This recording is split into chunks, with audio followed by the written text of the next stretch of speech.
नमस्कार, आप देख रहे हैं रियल न्यूज। किशनगंज कांग्रेस सांसद डॉक्टर मोहम्मद जावेद आजाद ने तेड़ागाछ प्रखंड क्षेत्र के अलग अलग पंचायतों का दौरा किया।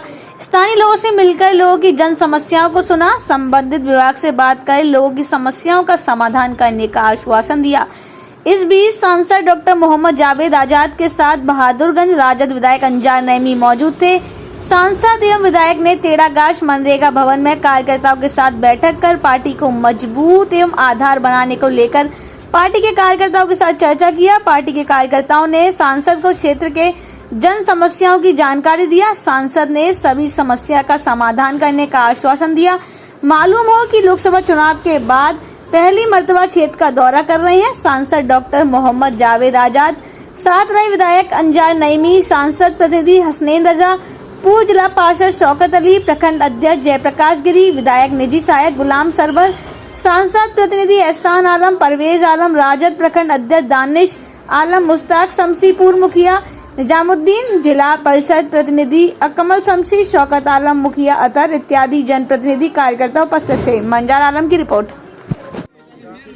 आप लोगों ने कांग्रेस को, महागठबंधन को और कैंडिडेट के हैसियत से मुझे फिर से मौका दिया है और ये बताने के लिए कि इलेक्शन हो गया, हम लोग सबको मिलकर अपने इलाके को कैसे बेहतर कर सकते हैं, उसको सहयोग करना होगा। हमसे जितना हो किया और करेंगे। तेड़ागाछ वासियों को क्या सौगात देना चाहते हैं?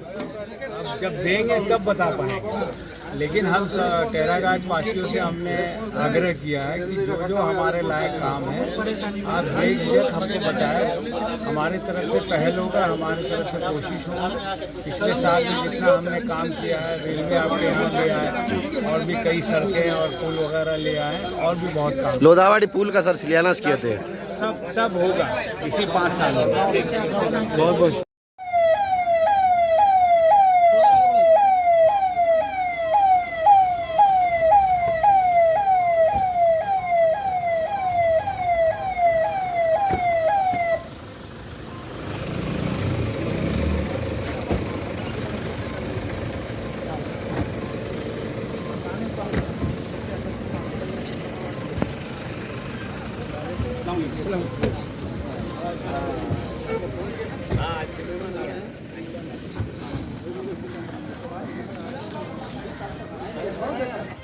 बहादुरगंज के विधायक अंजार नईमी साहब, उपस्थित हमारे सभी नौजवान साथियों, जांबाज कार्यकर्ताओं, आप सबको बहुत बहुत मुबारकबाद यहाँ इस सम्मान सवाल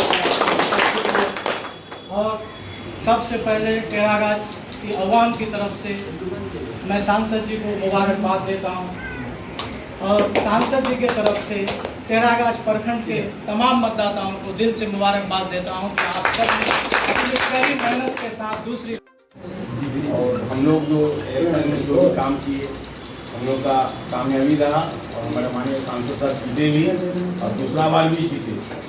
लेकिन एक सवाल सबके सामने में जितना भी कार्यकर्ता है, जितना भी लोग आए हैं, कहना चाहूँगा कि इलेक्शन से जो पहले कुछ योजनाओं का जो शिलान्यास किया गया था उस योजना में कम से कम काम हो जाए, ताकि जनता हम लोग से इस बात पूछ रहा है कि जो भी शिलान्यास किए हैं आगे काम का है रुका हुआ है। इस चीज़ पर माननीय सांसद जी को गौर करना होगा और विधायक को भी गौर करना होगा।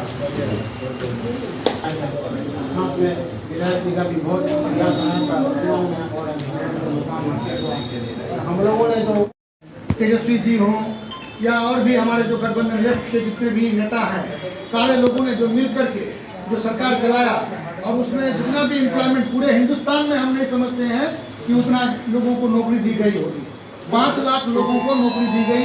फिर उसके अलावा 3 लाख पद का सृजन किया गया, जिसका सारा कुछ कंप्लीट था। उसका सिर्फ अब क्योंकि सरकार में नहीं है तो आप लोग देखते होंगे कि बार बार वैकेंसी आती है फिर कैंसिल हो जाता है, बार बार वैकेंसी आती है कैंसिल हो जाता है। तो इसलिए हम लोगों का 25 में भी चुनाव है तो हम लोग इसी मुस्तैदी के साथ गठबंधन को जिताने का काम करेंगे। तो आने वाले दिन में अगर तेजस्वी जी मुख्यमंत्री बनते हैं तो बिहार में वो सारा काम हम समझते हैं कि जो अधूरा रह गया है वो काम सारा हो जाएगा। क्योंकि हम समझते हैं कि अभी जब वो बने थे उप मुख्यमंत्री, हम लोगों ने जितना भी काम दिया, अपना प्रपोजल दिया, उनको सारा काम हम लोग का हो गया।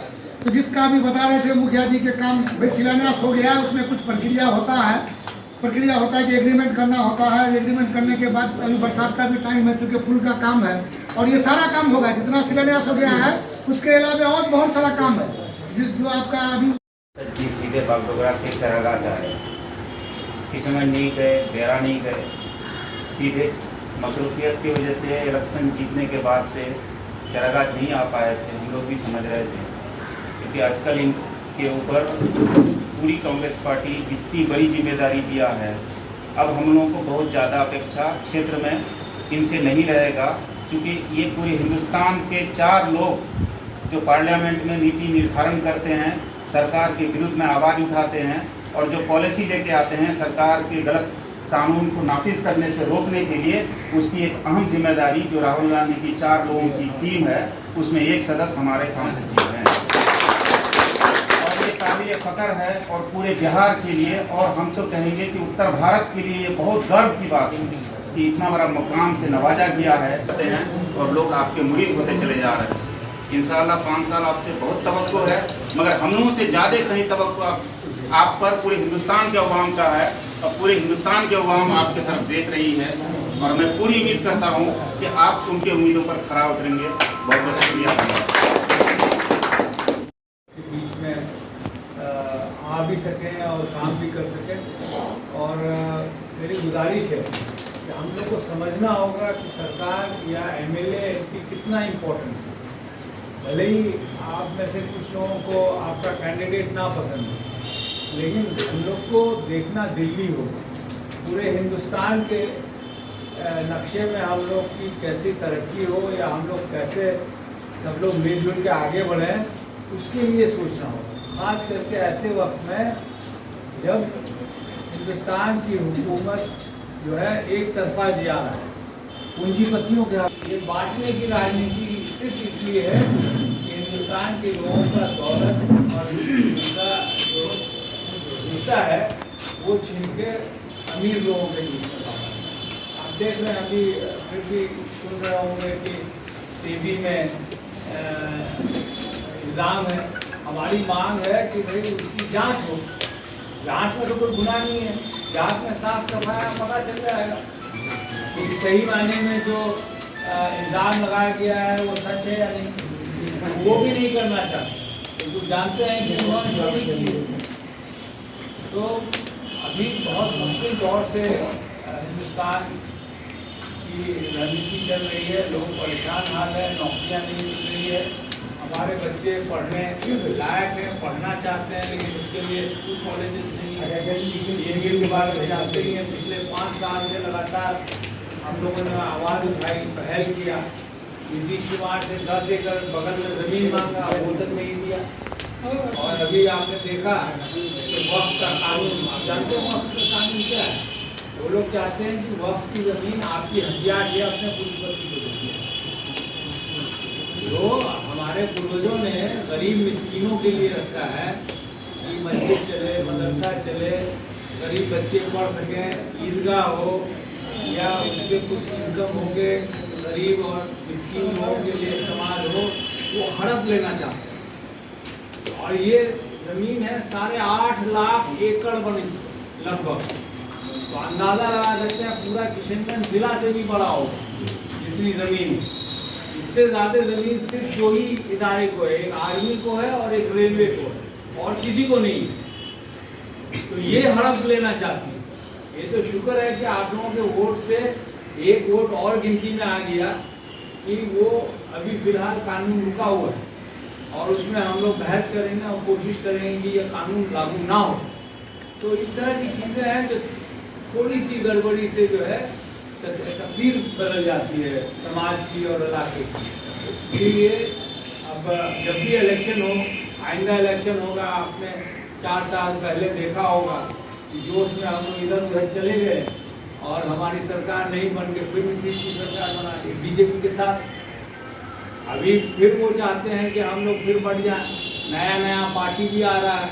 वो पार्टी किसका वोट काटेगा? महागठबंधन का वोट काटेगा, और किसी का तो काट नहीं सकता। बीजेपी का एक वोट काट नहीं सकता। एमआईएम जो है 3 लाख वोट लाया, आप बताइए एक भी वोट बीजेपी का काट पाया होगा वो? नहीं काटा होगा। तो इन लोग खड़ा ही इसलिए किया जाता है कि ये लोग बटे ताकि बीच में बीजेपी निकले या बीजेपी का सहयोगी। इसलिए जितने इलेक्शन हो, जो भी हो, चाहे वो मेरा भाई हो, मेरा दुश्मन हो, अगर वो महागठबंधन से है तो उसका हाथ मजबूत करना। आपसी झगड़ा तो हम लोग किसी दिन सरकार लेंगे। अगर आप में और हम में कोई झगड़ा हो जाए तो आप हमसे थोड़ी कम है, आप हमको सुना ही सकते हैं कि डॉक्टर आविदा बोल लो, गलत बोल लो। अभी हमारे लिए बेचारे 2 महीना मुशक्कत किए, रात दिन एक किए, वोट मांगे, लेकिन उनको चिंता है कि आपका टेढ़ागाछ में रोड और पुल कब बनेगा। हमने शिलान्यास किया तो शिलान्यास तब किया जब प्रोजेक्ट पास हो गया, जब पैसा उसमें डाल दिया गया, जब हमको चिट्ठी आई इंजीनियर से कि सर इलेक्शन है, अगर लेट करेंगे तो लेट शुरू होगा, फिर बरसात में काम नहीं होगा, साल भर चल जाएगा। और टेंडर का भी प्रोसेस जरूरत पेश आती है। अगर आप बराह रास्त डॉक्टर साहब से राब्ता नहीं कर पाते हैं तो हम लोगों से करें, हम लोग उनकी नुमाइंदगी करते हुए आपके हर जरूरत में खड़ा होने की मुमकिन कोशिश करें।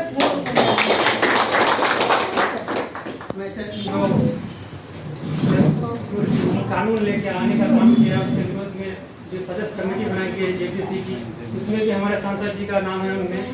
और उसके बाद हमारे सबसे बड़ा अहम मुद्दा है एजुकेशन को लेकर एएमयू। जैसे कि पिछले बार सांसद साहब अकेले रहते थे, कोई साथ नहीं देते थे, लेकिन विपक्ष जैसे मजबूत हुआ है वैसे ही हमारा ये जो मुद्दा है और भी गरमा रहा है। आने वाले वक्त में मुझे उम्मीद है कि हमारे सांसद साहब इसको और जोश और खरोश के साथ इसको मुद्दा को आगे बढ़ाएंगे और बहुत जल्द इंशाअल्लाह एएमयू का साथा अच्छे से चलेगा और हमारे लड़के, हमारे आने वाले पीढ़ी उसमें पढ़ेंगे और यहाँ का लोग एजुकेशन में आगे बढ़ेगा, तभी हमारे इलाके का कुछ तरक्की सोच सकते हैं। नहीं तो